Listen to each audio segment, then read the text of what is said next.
My last farewell.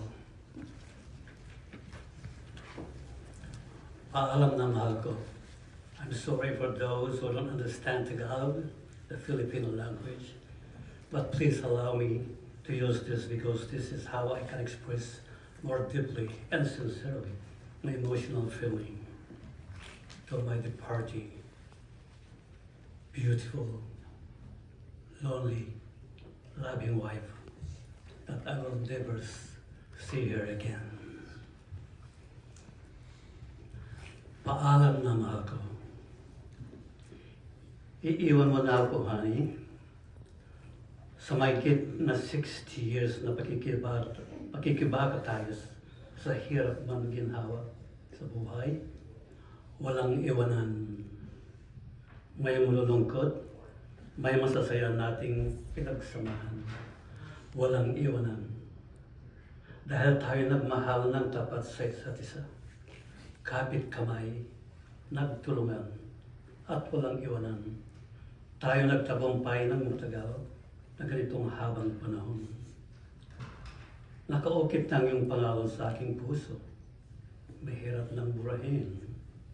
At ngayon, dumating na ang mahirap kong tanggapin na mangyari sa atin. Iiwanan mo na akong mag-isa, mangungulila, nalulumbay, at luwaan.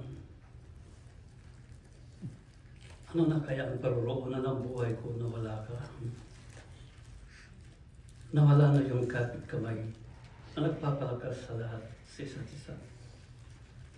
Sana, honey, kahit nasa kabilang buhay ka na,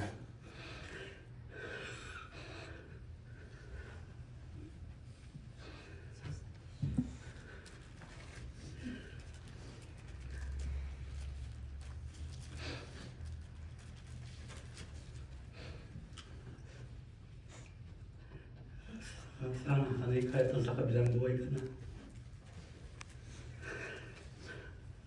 alalayan mo ko na pag-iisang maglakbay sa natitirang panahon ng buhay ko dito sa mundo.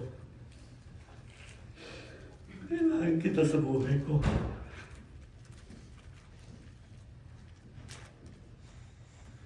Alam ko, mahal mo ko. Kailangan kita. Alam ko mahal na mahal mo rin ako. At lapag sa puso at kalooban mo.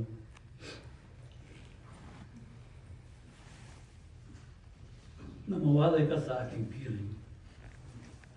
Pero alam kong wala ka nang magagawa.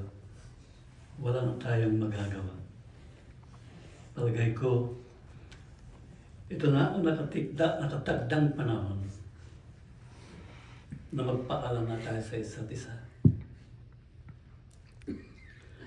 Ako'y lubos na malulungkot, mamumulila, at luhang magtitiis na lang. Magtitiis habang maghihintay sa pagdating na nakatakdang panahon na tayo magkikita muli. Darating din yan ang araw na yun, mahal ko. Huwag mong kalilimutan na pinakamamahal kita. Itagal mo sa bato. Hindi kita malilimutan. Sa ngayon, malungkot man natanggapin na ito na ang pinakahuling pagkikita natin. Ang mga lungkot, hirap, at lubhang sakit ng iyong dinanas.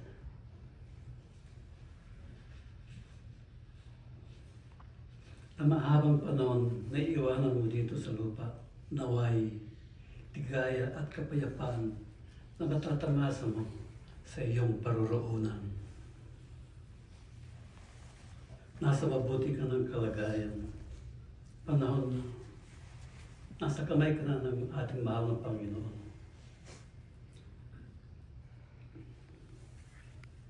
Panahon na at nararapat lang na ikaw ay magpahinga at magsaya. Magsaya ka, mahal ko. Kahit wala ka na sa piling, ang lubos na nagmamahal mong idiwang asawa.